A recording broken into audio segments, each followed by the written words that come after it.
Элдик медиа баарына сөз беребиз.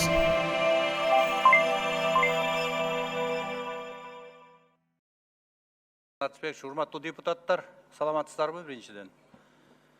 Эртең менен көтөрүлгөн маселе боюнча Trial version. кыскача маалыматты биздин жетекчилерибиз даярдады. Бүгүнкү күнү коомдук Trial version.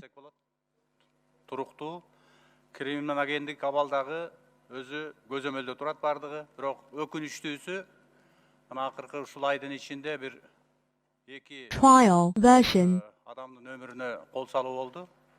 Булар боюнча азыр иликтөө иштери жүрүп атат.